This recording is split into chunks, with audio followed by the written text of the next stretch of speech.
হঠাৎ করে ওয়ালটন মোবাইলের ফেসবুক পোস্ট দেখে আই ওয়াজ প্রিটি সারপ্রাইজড। পোস্টটা লেখা ছিল এরকম যে ওয়ালটন মোবাইল নিয়ে এলো এক দারুণ উপহার। 12 GB এর NXG N10 আলট্রা পাচ্ছেন মাত্র 2,999 টাকায়। আই মিন লাইক সিরিয়াসলি, আমরা 3,000 টাকায় একটা ওয়ালটনের স্মার্টফোন পাচ্ছি, তাও 12 GB র্যামওয়ালা। But guys, that's not a whole story. পোস্টে আরও লেখা আছে, বিস্তারিত জানতে আজই চলে আসুন নিকটস্থ ওয়ালটন প্লাজায় অথবা কল করুন 16267 এই নম্বরে। চলেন কল করা যাক, দেখা যাক এই 3,000 টাকার স্মার্টফোনের আসল কাহিনী কি। 2,999 টাকা। জি জি জি আচ্ছা, বিষয়টা হচ্ছে স্যার, আমাদের এই প্রোডাক্টটা হচ্ছে আপনার যখন আপনি কিস্তিতে নিতে যাবেন প্লাজা থেকে, কিস্তিতে নিতে গেলে সর্বনিম্ন যে ডাউন পেমেন্টটা আছে জি 2,999 টাকা পড়বে, ঠিক আছে? এই সর্বনিম্ন 2,999 টাকা ডাউন পেমেন্ট দিয়ে কিস্তিতে মোবাইলটা নিতে পারেন। বাকি যে টাকাটা আছে এটা কিস্তিতে আপনি পরিশোধ করতে পারবেন স্যার।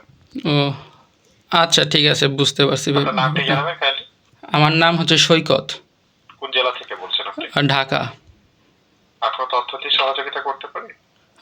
না, আর কোনো তথ্য ঠিক আছে, প্রয়োজন নেই, ধন্যবাদ, থ্যাংক ইউ। স্যার। ঠিক আছে। সো গাইস, এটাই হচ্ছে ফুল স্টোরি। ফোনটার দাম 3,000 টাকা না, আপনারা মিনিমাম 3,000 টাকা ডাউন পেমেন্ট দিয়ে বা কিস্তি দিয়ে ফোনটা কিনতে পারবেন। বাট পোস্টটা এমনভাবে লেখা হয়েছে যে মনে হচ্ছে যে ফোনটার দামই 3,000 টাকা, right? Nice marketing Walton, thumbs up for this. আচ্ছা যাই হোক, এখন ফোনটার অ্যাকচুয়াল স্পেক্স নিয়ে কথা বলা যাক, আর ফোনটার অ্যাকচুয়াল দাম নিয়ে কথা বলা যাক। ফোনটার অ্যাকচুয়াল দাম হচ্ছে 16,600 টাকা। 16,600 টাকার প্রাইস রেঞ্জে ফোনে থেকে আমরা কী কী পাচ্ছি, লেটস টক অ্যাবাউট দিস। প্রথমেই ডিসপ্লেটাকে নিয়ে কথা বলা যাক। ডিসপ্লেটা হচ্ছে 6.7 ইঞ্চের HD plus IPS display with 90 হার্জের রিফ্রেশ রেট। 16,500 টাকা HD প্লাস প্যানেলটা ঠিকঠাক আছে, চলে আর কি।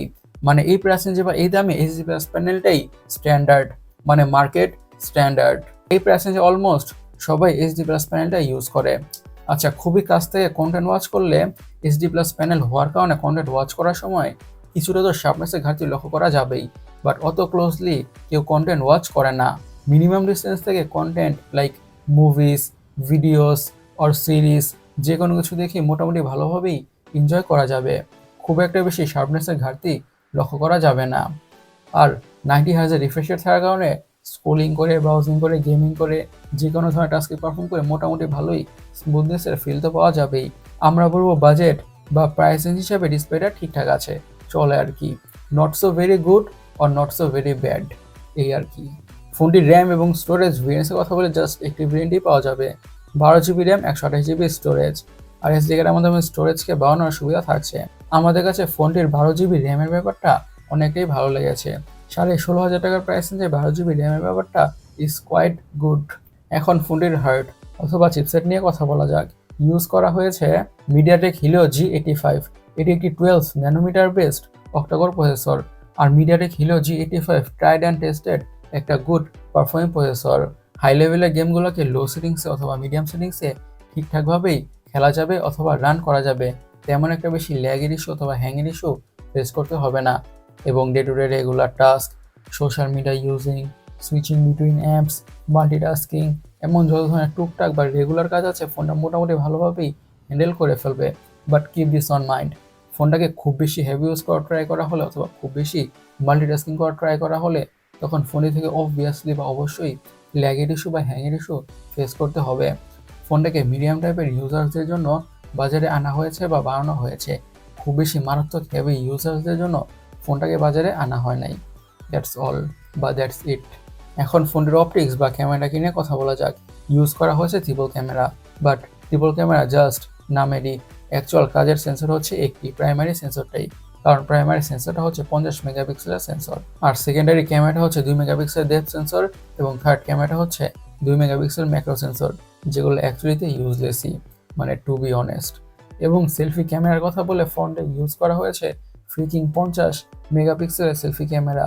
ইয়েস, আমাদের কাছে এই 50 মেগাপিক্সেলের সেলফি ক্যামেরা ব্যাপারটা খুবই, মানে লিটারেলি দারুণ লেগেছে। ফোনটির প্রাইমারি সেন্সরের অ্যাপারচার হচ্ছে f1.8, যার ফলে লো লাইটে এবং মোটামুটি আলোতে মোটামুটি ভালোই ছবি বা ভিডিওস পাওয়া যাবে।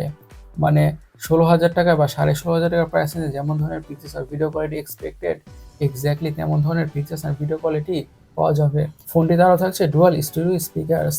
সিকিউরিটির কথা বলে ইউজ করা হয়েছে সাইড মাউন্টেড ফিঙ্গারপ্রিন্ট সেন্সর। এখন ফোনটির ব্যাটারি নিয়ে কথা বলা যাক। পুরো ফোনটাকে পাওয়ার করছে 5000 mAh এর ব্যাটারি। এই 5000 mAh এর ব্যাটারি থেকে ফোনটাকে মিডিয়ামভাবে ইউজ করলে খুব ইজিলি একদিনের ব্যাটারি ব্যাকআপ তো পাওয়া যাবেই। আর ফোনটিতে চার্জিং স্পিড হিসেবে ইউজ করা হয়েছে 18 ওয়াটের ফাস্ট চার্জার। 18 ওয়াটের ফাস্ট চার্জার দিয়ে ঠিকঠাক দ্রুতভাবে ফোনটা ফুল চার্জ হয়ে যাবে। ও হ্যাঁ, ওয়ালটন NE-XG N10 আল্ট্রার ডিজাইনটাকে নিয়ে তো কথাই বলা হয় নাই। ফোনটার ডিজাইনটা কোয়াইট বিউটিফুল। ডিভাইসটা অ্যাকচুয়ালি দেখতে খুবই সুন্দর লাগছে। ফোনটির ব্যাক প্যানেলে একটি ওয়েবি টাইপ টেক্সচার বা প্যাটার্নস অ্যাড করা হয়েছে, যার কারণে ফোনটি দেখতে আরও বেশি প্রিমিয়াম লাগছে। ফোনটিতে 16,500 টাকার স্মার্টফোন, সেটি ডিজাইনটা থেকে বোঝা যাচ্ছে না, আরও বেশি এক্সপেন্সিভ একটি স্মার্টফোন লাগছে। ফোনটির কালার ভেরিয়েন্টসের কথা বলে এসব কালার ভেরিয়েন্টে পাওয়া যাবে। গাইস, 16,500 টাকার প্রাইস যে ওয়ালটন NE-XG N10 আল্ট্রা স্মার্টফোনটি আপনাদের কেমন লেগেছে অবশ্যই কমেন্ট সেকশনে কমেন্ট করে জানাবেন। আর আমাদের আজকের ভিডিওটি এই পর্যন্তই। আমি সৈকত, সাইনিং আউট।